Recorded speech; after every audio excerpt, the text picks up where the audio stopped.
नमस्कार साथियों, स्वागत करता हूं आप सभी का एक बार फिर से नए वीडियो में। साथियों, आज के समय में पूरी दुनिया में यदि कोई ताकतवर आदमी है, पावरफुल व्यक्ति हैं, तो वो है अमेरिका के राष्ट्रपति डोनाल्ड ट्रंप। साथियों, आज पूरी दुनिया में डोनाल्ड ट्रंप चाहे जो कदम उठाना चाहें वो उठा सकते हैं। जैसे किसी भी देश पर हमला करना हो, किसी भी क्षेत्र में अस्थिरता उत्पन्न करवानी हो या तख्तापलट करवानी हो, या फिर किसी भी देशों पर टैरिफ लगाना हो, किसी भी क्षेत्र या देश में कब्जा करना हो, ये तमाम तरह के कार्य डोनाल्ड ट्रंप के द्वारा इस समय किए जा रहे हैं। साथ ही डोनाल्ड ट्रंप अपनी नीतियों और पॉलिसी को मनवाने के लिए, अपनी बातों को कायम रखने के लिए कई प्रकार के हथकंडे अपनाते हैं। यानी कि पूरी दुनिया में जो देश अमेरिका के राष्ट्रपति ट्रंप की बात नहीं मानता है, पॉलिसी को लागू नहीं करता है, तो उसके ऊपर वो टैरिफ लगा देते हैं, सैंक्शंस लगा देते हैं या फिर हमला कर देते हैं। हाल ही में हमने देखा किस प्रकार से ट्रंप के द्वारा अमेरिका पर हमला करवाया गया और वहां के राष्ट्रपति निकोलस मादुरो को गिरफ्तार कर लिया गया है। साथियों, इस हमले के बाद से राष्ट्रपति ट्रंप का जो मनोबल है काफ़ी बढ़ा हुआ है और इस हमले के तुरंत बाद उन्होंने ग्रीनलैंड को चेतावनी दी है। यानी कि ट्रंप का कहना यह है कि अमेरिका ग्रीनलैंड को लेना चाहता है, ग्रीनलैंड को अपना हिस्सा बनाना चाहता है, और यदि शांतिपूर्ण तरीके से समझौते के तहत हो जाता है तो ठीक है, नहीं अमेरिका इस पर हमला कर देगा। साथियों, इस प्रकार के जब दावे या फिर इस प्रकार के जो चेतावनी है अमेरिका के द्वारा दी जाती है, इसको लेकर के कई यूरोपीय देशों ने इसकी कड़ी प्रतिक्रिया दी है, क्योंकि ये मामला यूरोपीय देशों का है और जो ग्रीनलैंड है वो यूरोप महाद्वीप का एक देश है, यानी कि एक हिस्सा है। क्योंकि डेनमार्क जो है वो डेनमार्क यूरोपीय महाद्वीप में आता है और डेनमार्क का हिस्सा है ग्रीनलैंड। तो साथियों, ऐसे में कई देशों ने इसको विरोध जताया है और डोनाल्ड ट्रंप के इस बयान को बेतुका बताया है, जिसके बाद से डोनाल्ड ट्रंप ने गुस्से में आकर के और उन देशों को, मतलब जो देश ग्रीनलैंड के साथ दिखाई दिए हैं डोनाल्ड ट्रंप का विरोध जिन्होंने किया है, उनके ऊपर 10% की टैरिफ लगा दी है। अब साथियों, इस टैरिफ के बाद से चर्चाएं और भी तेज हो गई हैं कि ये वही अमेरिका है जो कुछ समय पहले नाटो जैसे संगठन का मेंबर है, और नाटो के जो देश हैं, क्योंकि नाटो एक प्रकार का साथियों सैन्य संगठन है और उसमें 31 देश आते हैं, जिनमें से ज़्यादातर जो देश हैं वो यूरोपीय महाद्वीप के हैं।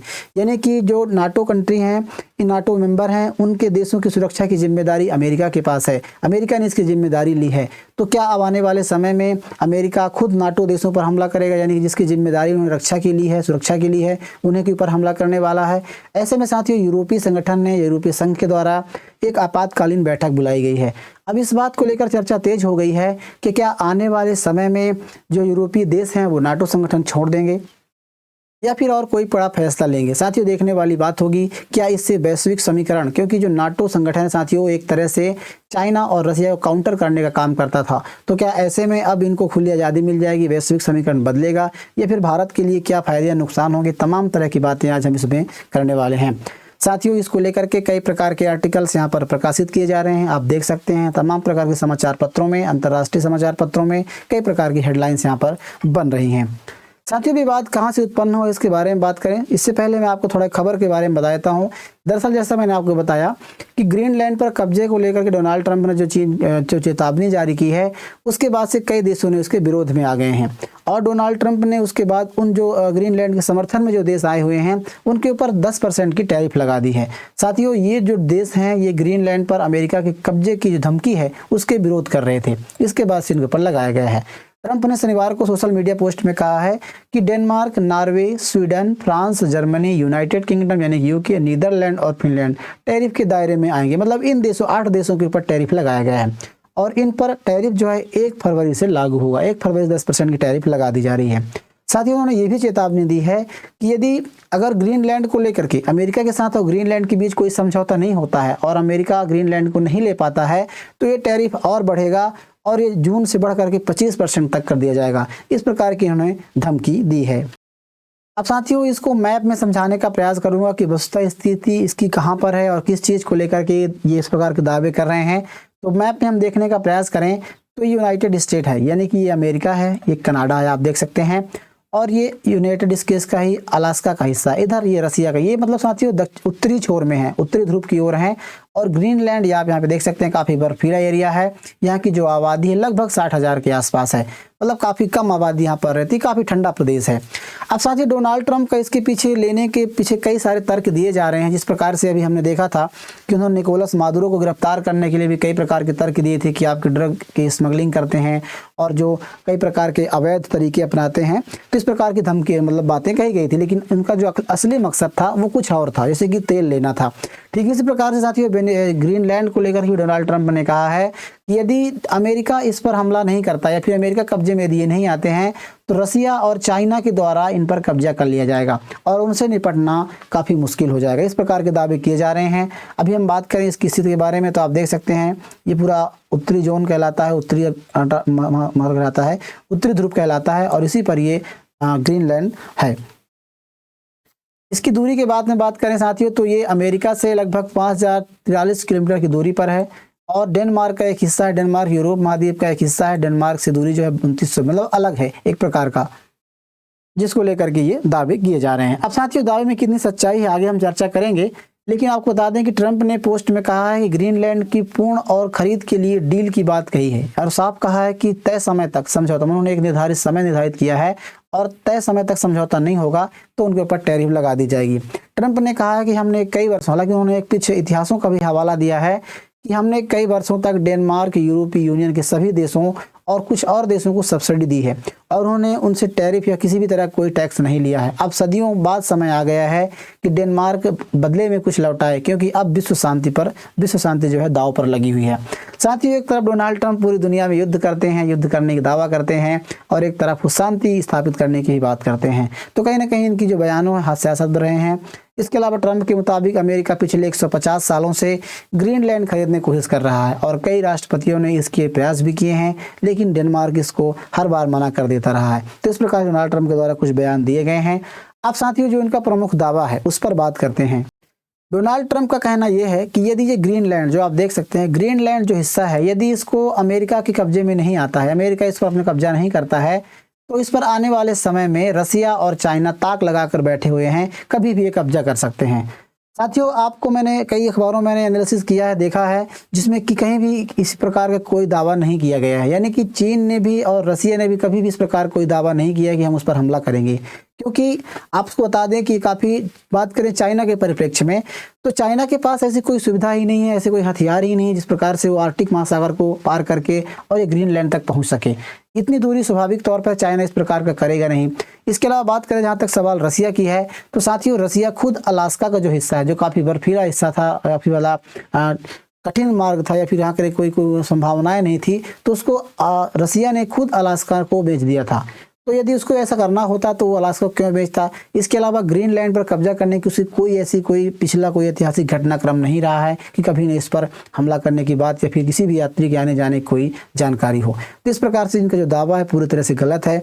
और साथियों ऐसी कोई या फिर कहीं कोई भी दावा चाइना के, अभी हाल ही में जिस प्रकार से इन्होंने ट्रंप ने दावा किया है कि चीन और रसिया उस पर हमला कर देंगे, तो उसकी तरफ से चीन और रसिया की तरफ से ही प्रतिक्रिया आई है। उन्होंने कहा है कि ये पूरी तरह से एक नैरेटिव फैलाने का काम किया जा रहा है और पूरी दुनिया में चीन और रसिया की जो छवि है उसको एक हमलेवर के तौर पर देखा जा रहा है। मतलब पूरी तरह से इनको सिरे से खारिज कर दिया है। तो मतलब डोनाल्ड ट्रंप का जो दावा है कि रसिया और चाइना हमला कर देंगे उस पर, तो ऐसा ये दावा पूरी तरह से गलत है और कभी भी इन्होंने इसके बारे में कोई जानकारी नहीं कही है, न ऐसा दावा किया है। अब साथियों पूरी दुनिया में ट्रंप यही कहते फिर रहे हैं कि यदि अमेरिका उस पर कब्जा नहीं करता है तो चाइना और रसिया कब्जा कर लेंगे, लेकिन ये इनको प्रमुख सामने रख करके बात कर रहे हैं, लेकिन इसके पीछे का उनका जो हमला करने का, कब्जा करने का जो मकसद है कुछ और है, जो खबरों में निकल कर आ रहे हैं। साथियों से बात करें तो जो ग्रीनलैंड है इसमें दुर्लभ खनिज तेल, गैस और रेयर अर्थ एलिमेंट्स के बड़े भंडार हैं, जिनका भविष्य में आर्थिक और तकनीकी महत्व बहुत ज़्यादा है। साथियों चीन इनका, अभी आप सभी जानते हैं कि रेयर अर्थ मटेरियल इनमें चीन का काफ़ी बड़ा रोल है। पूरी दुनिया में चीन सबसे ज़्यादा रेयर अर्थ मटेरियल सप्लाई करता है, तो इनमें चीन का जो 70 से 90% उत्पादन नियंत्रित करता है, इसलिए अमेरिका अपनी निर्भरता को कम करना चाहता है। इसके अलावा इसका जो क्षेत्रफल है आप देख सकते हैं 21 लाख वर्ग किलोमीटर है। दुनिया का 10% ताज़ा पानी यहाँ पर मौजूद है, क्योंकि आजकल साथियों पूरी दुनिया में ग्लोबल वार्मिंग जिस प्रकार से बढ़ रही है और भी कई खतरे बढ़ रहे हैं, तो ऐसे में शुद्ध पानी की आवश्यकता को देखते हुए भी यहाँ पर कब्जा करने का प्रयास किया जा रहा है। इसके अलावा साथियों आपकी खबरें भी आ रही हैं कि ग्लोबल वार्मिंग के कारण, क्योंकि ग्लोबल वार्मिंग से जो बर्फ़ें हैं वो पिघल रही हैं, जिसपे नई शिपिंग रूट्स, जो अभी मैंने आपको मैप में दिखाया कि जो रूट्स हैं, क्योंकि यहाँ पर बर्फ़ पिघल रही है, क्योंकि यहाँ पूरा बर्फीला एरिया है ये, तो ऐसे में क्या है कि जो रूट्स हैं, क्योंकि अमेरिका का जो एरिया है ये यहाँ से निकल कर जाता है चाइना, जैसे आप यहाँ देख सकते हैं इसमें बात करें मैप में, तो जो ये एरिया पूरा ये बर्फीला एरिया है। साथियों ऐसे में जो रसिया का जो मार्ग है यहाँ तक पहुँचने के लिए और भी सरल हो सकता है। इस प्रकार का दावा ट्रंप के द्वारा मतलब कहा जा रहा है कि आने वाले समय में जो ये रास्ते हैं ये खुलेंगे और ग्रीनलैंड का नियंत्रण अमेरिका के लिए इन रूटों पर प्रभुत्व और आर्कटिक क्षेत्र में रूस और चीन के बढ़ते जो दबाव हैं उसको रोकने में मदद करेगा। इसके अलावा अमेरिका ग्रीनलैंड को अपनी राष्ट्रीय सुरक्षा की फ्रंट लाइन मानता है। वहाँ प्रभाव बढ़ाकर वह भविष्य के संभावित खतरों को पहले से रोकना चाहता है। मतलब वो पहले डोनाल्ड ट्रंप भी कई बार कह चुके हैं कि हम चाइना और रशिया जैसे दोस्तों को अपना पड़ोसी नहीं बनाना चाहते हैं। तो सबसे प्रमुख चीज़ें ये हैं कि साथियों सबसे इम्पोर्टेंट बात यह है कि ये दुनिया में जो ताज़ा पानी है इसको लेकर के यहाँ पर बात की जा रही है कि दुनिया में ताज़े पानी को लेकर के अमेरिका इस पर हमला कर रहा है। इसके अलावा सबसे जो इम्पोर्टेंट है वो है कि यहाँ पर जो खनिज तेल हैं, दुर्लभ खनिज हैं या फिर रेयर अर्थ मटेरियल इनके भंडार पाए गए हैं, इसको लेकर के डोनाल्ड ट्रंप वहाँ पर हमला करना चाहते हैं। साथियों यूरोपीय देशों ने डेनमार्क के समर्थन में कदम बढ़ाए हैं। आपको बता दें कि इसके बाद से जो जिस प्रकार से ट्रंप ने दावा किया है, इस प्रकार की चेतावनी दी है, उसके बाद से कई ऐसे यूरोपीय देश जिन्होंने डेनमार्क के समर्थन में कदम उठाए हैं, जैसे फ्रांस हो, जर्मनी हो, स्वीडन, नॉर्वे, फिनलैंड, नीदरलैंड और ब्रिटेन ग्रीनलैंड में एक निगरानी मिशन के तहत कई सीमित संख्या में मतलब वहाँ पर सैनिक भेज रहे हैं। वैसे साथियों आपको बता दें कि जो यूरोपीय देश हैं, जितने भी नाटो के देश हैं, जिन्होंने भी नाटो की सदस्यता ली है, नाटो में सदस्य देश हैं, उनके पास कोई खुद की सेना नहीं है। ऐसे में उनकी जिम्मेदारी अमेरिका ने ले रखी है कि हम आपकी सुरक्षा करेंगे, तो फिर भी उनके सीमित तौर पर संख्या भेज रहे हैं। जर्मन के विदेश मंत्रालय ने कहा कि वह क्षेत्र में सुरक्षा सुनिश्चित करने में डेनमार्क का समर्थन करने के लिए 13 लोगों की एक टीम भेजेगा। इसके अलावा साथियों स्वीडन के प्रधानमंत्री उल्फ क्रिस्टन ने बुधवार को कहा कि डेनमार्क के कहने पर स्वीडिश आर्म फोर्स के कई अधिकारियों को एक सैन्य अभ्यास में शामिल होने के लिए ग्रीनलैंड भेजा जा रहा है। मतलब इस प्रकार से यूरोपीय यूनियन के देश हैं वो अब आगे निकल कर आ रहे हैं। उन्होंने एक बैठक भी बुलाई है, आपातकालीन बैठक बुलाई है, जिसमें यूरोपीय यूनियन, यूरोपीय संघ के जो देश हैं, यूरोपीय संघ जिसमें आप देख सकते हैं इसके बारे में, यूरोपीय संघ के बारे में यदि बात करें, जिसकी हाल ही में आपातकालीन बैठक बुलाई गई है। साथियों ये एक अंतर सरकारी संगठन है और इसकी स्थापना 1993 में की गई थी। इसका जो मुख्य उद्देश्य है, इसमें सदस्य देशों में मुक्त व्यापार करना, युद्ध रोकना और शांति बनाए रखना और साझा कानून और गतिविधियां बनाना, नीतियां बनाना, इसके अलावा आर्थिक मजबूती और वैश्विक प्रभाव भी है। साथियों वर्तमान में इसके 27 सदस्य देश हैं, जिनमें से आप देख सकते हैं चाहे स्पेन हो, फ्रांस हो, जर्मनी हो, पोलैंड हो, ये सब जो नीले कलर में देख रहे हैं ये सभी यूरोपीय संघ के देश हैं।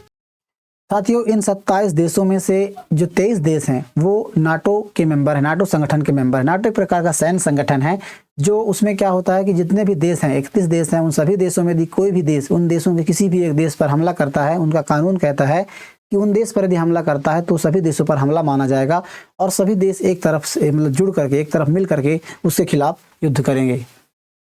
इनमें प्रमुख देशों में आप देख सकते हैं जर्मनी है, फ्रांस है, इटली है, स्पेन, नीदरलैंड, पोलैंड, स्वीडन, इस प्रकार के जो यूरोपीय देश हैं। हालांकि ब्रिटेन इससे एग्जिट हो गया है, 2020 में उन्हें ब्रेग्जिट के बाद ईयू से बाहर हो गया है, ये घटना घटी है।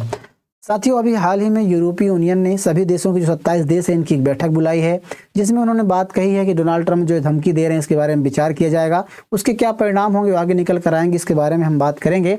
लेकिन आपको बता दें कि ट्रंप ने ग्रीनलैंड को मिलने से, खरीदने पर, कब्जा करने पर की बात कही है। मतलब जो अभी हाल ही में कही है, ये अभी से नहीं, ये बहुत पहले से कहते आ रहे हैं, ये 2019 से चल रही है। उनके दूसरे कार्यकाल में ये मुद्दा फिर से जोर पकड़ रहा है, लेकिन कानूनी रूप से इतना आसान नहीं है। अब साथियों यदि बात करें कि डोनाल्ड ट्रंप क्या वास्तव में ग्रीनलैंड को ले सकते हैं, तो जैसा कि मैंने आपको बताया कि 2019 से डोनाल्ड ट्रंप कहते आ रहे हैं, लेकिन इतना आसान नहीं है। और ग्रीनलैंड और अमेरिका दोनों ही नाटो देश हैं, जैसा कि मैंने पहले आपको बताया है, और कानून के मुताबिक एक नाटो देश दूसरे नाटो देश पर कानूनी रूप से कब्जा नहीं कर सकता। ये पूरी तरह अवैध है और नाटो संधि के खिलाफ होगा। हालांकि साथियों मैं आपको बता दूं कि डोनाल्ड ट्रंप की जो मंशा है वो ये है कि नाटो को ख़त्म करें, क्योंकि वो कई बार ऐसा कह चुके हैं कि अपनी देश जो है, जैसे जर्मनी हो, फ्रांस हो, कई जैसे देश हैं, इनको कह चुके हैं कि आप अपनी खुद की सेना बनाकर रखिए, अमेरिका जो है आपको। इसके अलावा साथियों डोनाल्ड ट्रंप जो है चाहते हैं कि ये नाटो ख़त्म हो जाए, जिससे क्या है कि जो आर्थिक बोझ आता है, क्योंकि सैन्य खर्च करने में पूरी जिम्मेदारी अमेरिका उठाता है, तो उसके बाद से उनके ऊपर जो बोझ है वो कम हो जाए। इसके अलावा आपको बता दें कि 2009 के सेल्फ गवर्नमेंट एक्ट के तहत ग्रीनलैंड के लोग यदि चाहें तो पहले वहां से वो स्वायत्त हो सकते हैं, वहां पर जनमत संग्रह होगा, स्वतंत्र हो जाएंगे, उसके बाद वो नाटो से बाहर होगा और नाटो से बाहर होने के बाद अमेरिका इस पर कब्जा कर सकता है। बहरहाल देखने वाली बात होगी इस पर क्या फैसला लिया जाता है। आपकी इसमें क्या राय है, आप हमें कमेंट बॉक्स में बताइए, आप क्या सोचते हैं। इसके अलावा ये जानकारी आपको कैसी लगी इसके बारे में ज़रूर बताइएगा। वीडियो यदि आपको अच्छी लगी है तो वीडियो को लाइक कीजिए, चैनल को ज़रूर सब्सक्राइब कर लीजिएगा। मिलते हैं किसी ऐसे नए वीडियो के साथ, तब तक के लिए नमस्कार।